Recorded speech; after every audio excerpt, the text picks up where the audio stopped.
Now, I figured since I've not made a video in a really long time, since I wanted to start making videos again, only for games that I actually liked, that I would decide to make a video on the beginning of a franchise that I absolutely adore.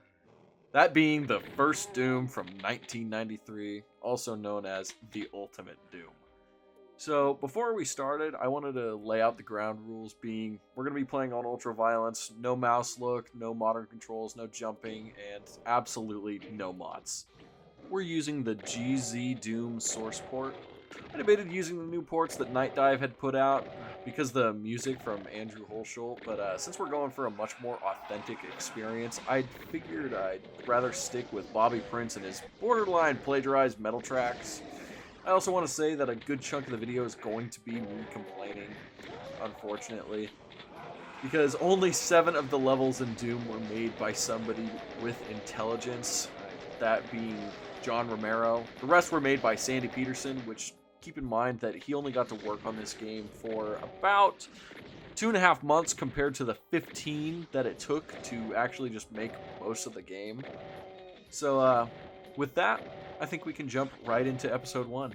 We're starting out with E1M1 or Hangar, and can I just simply say the iconic soundtrack for this level. Immediately it lets you know what you're getting into, and this level is a great introduction for this game. John Romero knew what he was doing when he was designing this. Putting in things that you're going to be looking for all game, like secret switches to open doorways to find secrets, as well as your first secret weapon if you're playing on anything except for Ultra Violence, being the shotgun behind the walls. It's simply perfect. A perfect way to start out what is mostly a perfect game. Nuclear Plant is more of the same stuff, but has much better secrets that are rewarding. Plus, this level also introduces keycards. Speaking of rewarding secrets, you're able to get the chain gun and the chainsaw early in this level, and while you're running through the level, the baseline is just hitting you so hard, and you're just simply being able to understand the dance that this game wants you to play with the different types of demons that it's shown you so far. Toxic Refinery has some new demons to kill. For the most part, all you've been seeing is hit scanner zombies and imps. But now you've got the Pinky, so you're able to start dancing with these guys a little bit by letting them get close so they can do their bite animation, but right when you move back, they can't do any damage to you because they're still stuck in the same place. You'll see me do this plenty, but for me it's autopilot. I've been doing this since the 7th grade. You can get the rocket launcher early in this level, and it's great, especially since way later we'll get to make a fool of the Cyber Demon with it, with our circle strafing rocket launcher skills, but here we're going to be using it to clear out enemies I don't want to deal with.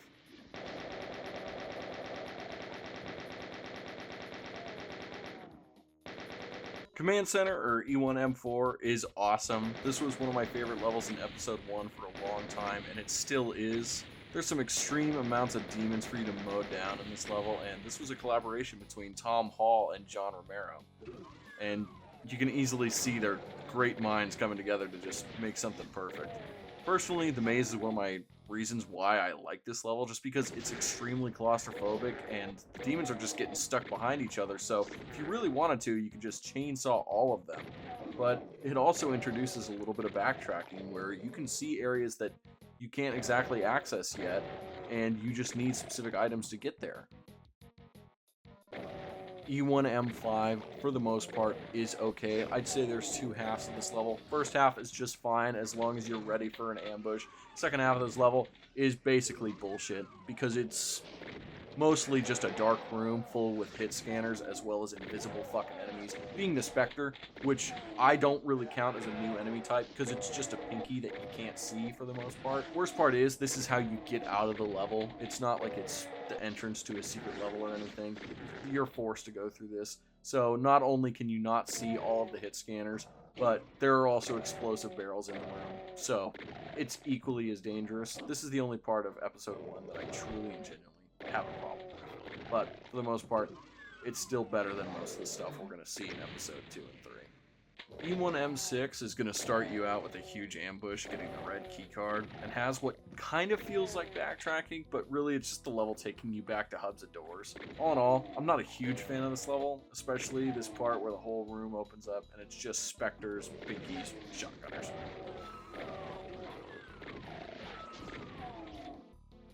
Computer Station is pretty decent as well. This feels like what most Doom clone levels aspire to be, with backtracking in mind, even if it is minimal in this map, just having you go through doors to get other keys. It really is just a nice lead up to what is going to be the end of episode 1, since it starts cranking up the heat here as well. E1M8 is technically our first boss level, although it doesn't really feel like it, especially in my clip, because these guys kind of get dealt with pretty quick. They get stuck on a Spectre or something. I don't really know what happens. I just saw one of them infighting with one of the Barons, and I just rocket launcher them into oblivion. Truly and utterly, this didn't feel like too much of a threat, but these guys are a problem later when you're just seeing them as normal enemies. Also, this level does have a unique little mechanic that ends off the episode where you go into a teleporter and it seems to kill you and then gives you a splash screen. So getting into episode 2, we start off with E2M1, which this does not really show just how bad things are going to be getting later in this episode, but this level as a whole is okay for the most part. I think it's just kind of boring. It's really short. The only really great thing about this is that you're able to get the plasma gun early in this level, and you're also able to, test it out on a Cacodemon, a brand new demon to fight, and brand new demon to dance around with. E2M2 is an absolute slogfest, simply because since E2M1 was so short, you didn't really get a whole lot of ammo pickups, and this one continues the trend. You don't get any shotgunners for the most part, so you're not getting any shotgun ammo, and it's not giving you any ammo at all. It gives you the Berserker power-up because it expects you to beat the shit out of absolutely everything, which, yeah, sure, I guess I could do that, but I'm also getting beat to death because you've got Lost Souls coming in for the first time, as well as the rest of the level, which is just throwing more and more demons at you, so that you're just claustrophobic. There's no room to move around. You're just getting absolutely annihilated because you can't do anything. I can't shoot at anything. I can only beat the fuck out of everything. Which doesn't feel fun, which makes sense because Sandy Peterson worked on this level after Tom Hall started it. An intelligent person started, a dumb person finished.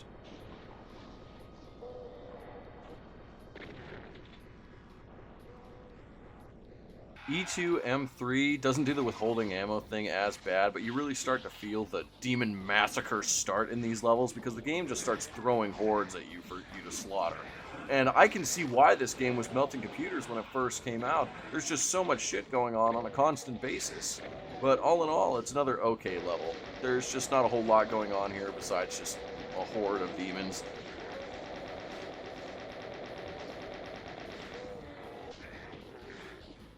Now, I'm sure these levels are not an absolute slogfest for the people that constant these games, but for me, a professional Episode 1, 7th grade, Flash Games Unlocked speedrunner, I don't know the layout of these Episode 2 levels like the back of my fucking hand. I have completed Episode 2 and 3 less than a handful of times, so when you throw me into a map with twists and turns, that takes me 11 minutes to complete. I start to get cranky, like an old man, with dementia, feeling like a piece of my brain just fucking exploded. And that's why I don't like E2M4. I felt like I had no idea where the fuck I was most of the time, and if I replayed it again immediately after the first time, I still don't think I would. E2M5 was not a great experience for me since I had used all my ammo in the last level and got to basically melee start with a bunch of shotgunners and imps in the same room as I was. I mean, beyond that, this level had nothing else that was memorable except for what I basically got to remember it for, which was the horrible experience it put me through with getting absolutely no ammo in the starting room because I couldn't obtain any since I was just getting mollywopped over and over again. Halls of the Damned could not be a more perfect name for a level because I truly felt like I was sent to hell in E2M6. And we're still on the moon in this level. I absolutely can't stand this shit. Because most of the level is in the dark. I could care less that there is light goggles around the map. I couldn't find them until everything was dead anyway. And after that, I was stuck trying to find the damn keys so I could get out of the level anyway. There's a metaphorical garbage can for levels. This one goes straight to the bottom. Straight to the bottom with all the slop. Holy shit. It's so bad.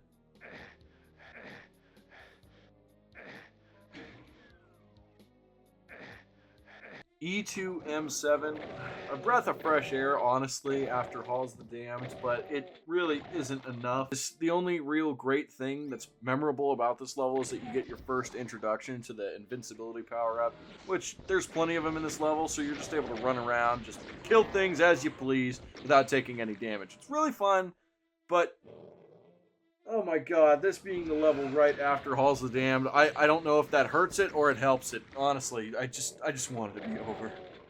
Tower of Babel. This is what lifted my spirits as I was playing through this.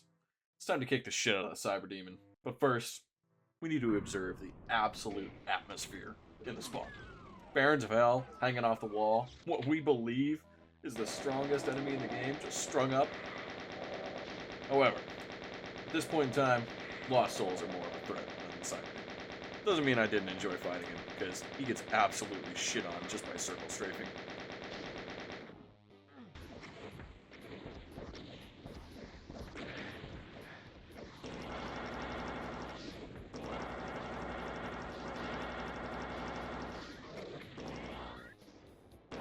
Welcome to episode 3, where we're descending into hell from Deimos, and oh boy, we're off to a fantastic start already. Making me pistol start 3 Cacodemons is a little cruel, id, but alright man, I guess I'll deal with it. But for the most part, this level is it's just fine. It's just fine. It doesn't do anything spectacular. It doesn't do anything fantastic. Doom starts really high and ends really low, and you're gonna see how low this game can get. I mean, with episode 2, we've definitely seen some of the worst of it, but there's at least one level in episode 3 that's really, really bad.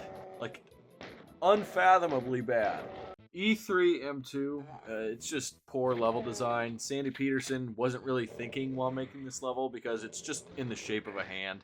There's a shit ton of enemies just to have a shit ton of enemies, and it's just a boring level. There's just walls absolutely everywhere. It feels like they're just randomly spread out. It's almost like it's attempting to emulate a maze when in reality it's not, as well as you can get through this level in probably less than a minute if you just know exactly what you're doing, where you're going, and just knowing exactly how to kill all these fucking lost souls that just make a wall of absolute agony and torment. It's just a boring, badly designed, poor decision-making level. I don't know what else to say, but I just want out at this point. So in my script for this video, I said that E3M3 or Pandemonium is an okay map just simply because you get the BFG. And honestly, looking back on my footage as well as just thinking about the level in general, I don't think I care enough to say that this map is okay anymore just because you get the BFG. Honestly, I just think it's boring. I got lost in it. In my notes, I'm looking at it. I got lost. Not in a good way. I expected there to be more. Honestly, it's just boring. It doesn't give you any, like, real great opportunities to use your brand new fucking weapon. The BFG 9000. The big fucking gun, and I barely get to shoot it in this game. Like, what's the point? What's the point? You give me this gun so late into the game. There are 5 more levels after this, and I think I might use it, like, maybe 4 times. And one of those times is to kill the Spider Mastermind. So what was the point of giving it to me at all? Like, I'd understand if it was in episode 2, and then you give it to me, like, later into episode 3. It's like, oh, you introduce it, and then, oh, you get to use it even more in episode 3. But no, that's just not the case. Not unless you're using cheats like IDKFA. It's just not the case. E3M4 is just boring slop it feels like the level design just completely and utterly went off a cliff in burning flames, because there is a point in this level where you are just going through a hallway that has like pain tiles under you, and it also just has medkits on top of the pain tiles. So it completely negates the fact that there is pain tiles directly under the player. So what's the point of having the pain tiles at all if you're just gonna have medkits there? And this room leads into the exit. I'm at a complete and utter loss for words. There's no point for anything in this level.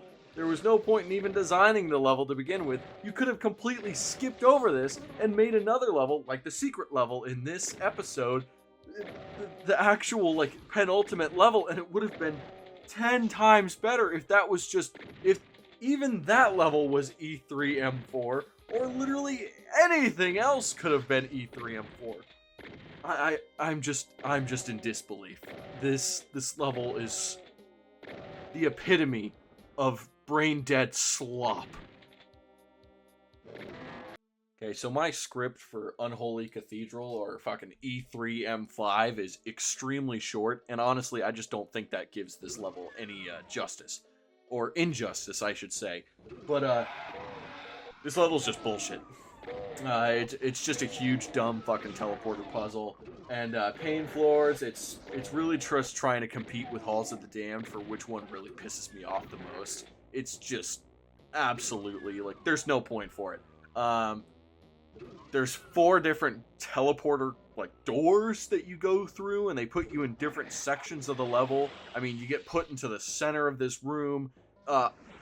For some reason, you get a yellow key. I never found the door for that, as well as, what is the point? What is the point of any of this?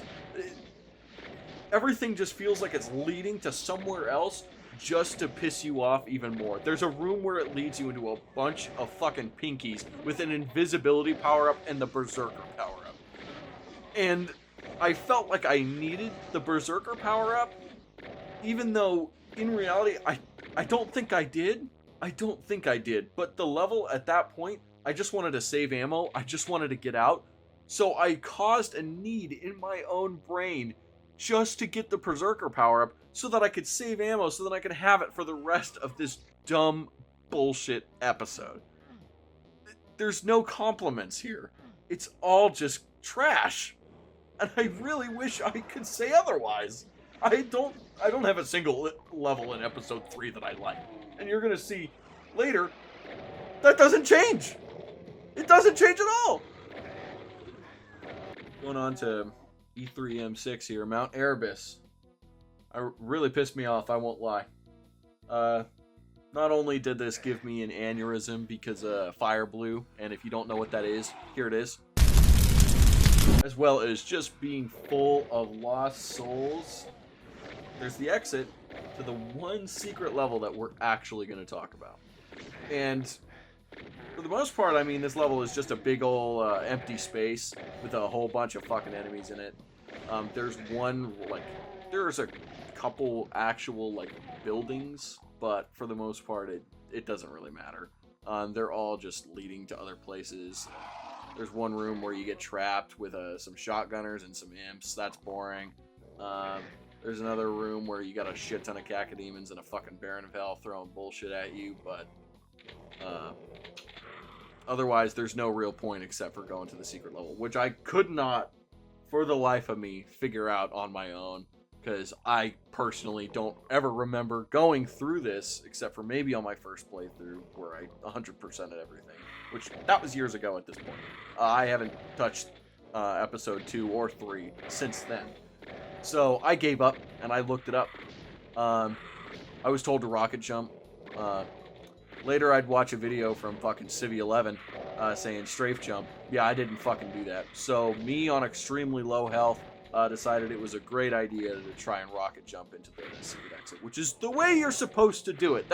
There was no movement tech involved in making this game when it was first made. So, I rocket jump, I die. Let me the fuck out. The one secret level we're going to be talking about today, oh my god, this is a breath of fresh air. Because it actually made me think for half a second. And not to mention, it was just genuinely, I actually enjoyed it quite a bit. But I'm in disbelief that Sandy Petersen was able to make literally anything good in this game. But it's basically just a copy of the first level of episode 3, which threw me for a complete loop. I thought my game was bugging out. I thought it was thinking that E3M1 was the secret level, and for some reason I might have to restart, go find the files for E3M9, but no, that wasn't the case. Completely threw me for a loop. I had never played this level before, so getting a twist where I had to fight the Cyber Demon in this level was great. I thought that was absolutely fantastic. Getting to play this level was just a breath of fresh air. It's a break that I needed, especially after Mount Erebus and just the rest of this game, besides episode 1. So, honestly, pretty flawless.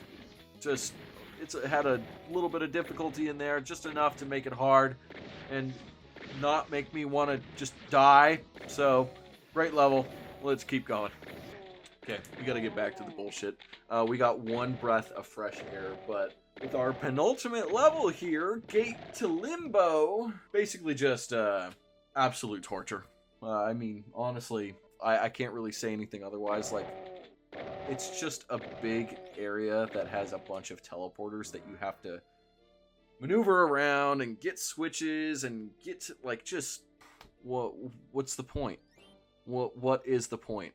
I have to get the red key just to access all of these different chambers of teleporters, and not to mention, there is just pain floor absolutely everywhere. It's like, I'm just constantly being hurt. For what reason? What did it add except for just actual torment on me? With Halls of the Damned and Unholy Cathedral, I mean, I guess this is the most okay out of the 3 of the ones that I genuinely can say that I absolutely hate. But that doesn't make it any better. Like, if I had to rate the other 2, it'd be like a -10 and -5, and then this one would be a 0. Like, not even a pot. Like, I can't think of any positives except for it is the least bad out of the 3 worst levels in the game.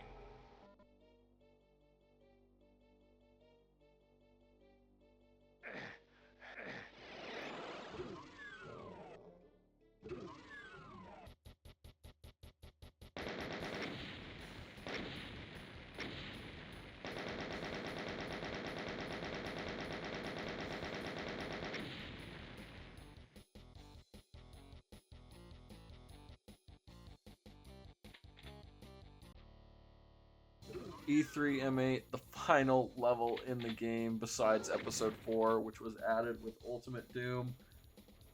It's too easy. It's the Spider Mastermind. You can kill him with 1 BFG shot. I'm pretty sure I took 4. It doesn't matter. This thing dies. We're finally over with this game. It's finally done. I am so tired. So all in all, I'm not gonna lie with you. I mean, for as much as I complained, I still think Doom 1993 is a pretty solid experience. I think everybody should play it at least once if you're a huge FPS fan. The game still does hold up for the most part, as even if you're playing on a source port, or especially so if you're playing on a source port. But even though like I shit on this game a whole lot throughout this entire video, yeah, a lot of the levels are pretty dull and boring, but this game shaped FPSs as we know them today. There's a piece of this game in every single first person shooter that you will play nowadays. Games like COD wouldn't exist, Halo, I mean, even Destiny, because Halo was the stepping stone for Bungie. But as iconic as this game is, you can't ignore its flaws. But that doesn't matter in the grand scheme of things because this is still a fantastic experience to go through at the very least just once. And Doom 2 expands on this, adds new demons, adds new guns. And Sandy Petersen got to make better levels because he was actually part of that game from the very beginning. Even though he has plenty of bad levels in this, that's because of his time where he only got to spend 2.5 months in this game. the entire dev cycle, as I said in the intro, was 15 months. A year and 3 months. He didn't even get a sixth of that time. So, all in all, I'd give this experience probably a 7.5 out of 10. I guarantee this game was probably like a 10 out of 10 when it first came out, but I mean, looking back on it with a full-blown retrospective, I'd still give it a 7.5 out of 10. So, if you enjoyed this video, please like and subscribe, and I think for the next video, we're going to be tackling something a bit different. I think we're going to be tackling Super Metroid. So, I'll see you there.